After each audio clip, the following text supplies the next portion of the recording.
আসসালামু আলাইকুম ওয়া রাহমাতুল্লাহি ওয়া বারাকাতুহু। তাকবীরে তাহরিমার পর আমাদেরকে সানা পড়তে হয়। আসুন আমরা সানাটা ভালোভাবে শিখি।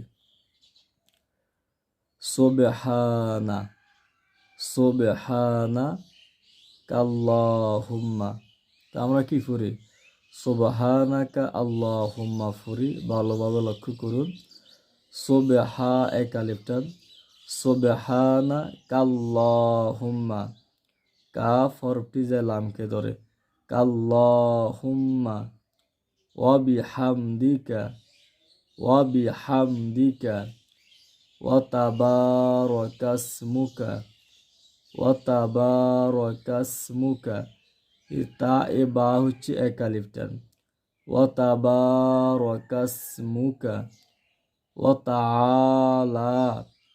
জবরের বাম ফাঁসি খালি আলিফ, লামের উপরে খাড়া জবর। আইন হরফের মধ্যে এক আলিফ টান আছে, লাম হরফের মধ্যে এক আলিফ টান আছে।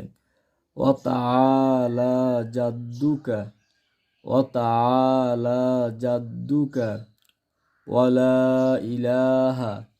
এ লা এখানে তিন আলিফ টান হবে, যদিও তারা চিহ্নটা দিছে না।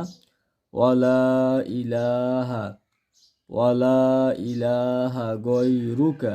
ওয়াকফ করলে কি হবে?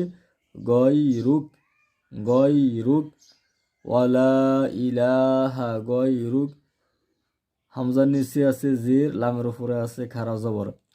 লামের মধ্যে কি আছে? এক আলিফ টান আছে।